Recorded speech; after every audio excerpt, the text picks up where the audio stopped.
Mən Quranboyeva Sarvinoz, Finlight Akademiyasını buğalteriya kursunu tugatganman və hozir shu sohada ishlab kelyapman. Bu sohaga girib kelishimdan oldin ingliz tilida o'qituvchi bo'lganman.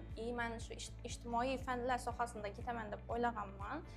Shunda esa bu aniq fanlar, matematika degan narsalar men uchun qiyinlik etadi deb o'ylaganman. Buğalteriyani hech qachon xayolimga kelmaganman. Buğalter bo'laman deb hech qachon o'ylamaganman. Umumiy qilib aytadigan bo'lsam, kurs ichida noldan balansgacha har bir nuqtasinacha biz mukammal o'rganganmiz. Ruchnoy provodkalar, 1С dasturi, sog'liq kodeksinacha har birini chuqurlashtirilgan holatda o'rganganmiz. Imенно bir darsni tutib aytib bilmayman, shunda har bir darsimiz qiziqarli va foydali bo'lgan, har bir darsning ustida alohida ishlanganligi qolgan darslarimizni ham bizlara alohida support o'qituvchilar o'tib berganligidan buni ko'rsak bo'ladi. Avvalgi Sarvinoz bilan hozirgisini solishtiradigan bo'lsam, juda katta farq qiladi. Hozirgi Sarvinozni o'zining sevimli kasbi, shaxsiy daromadi bor.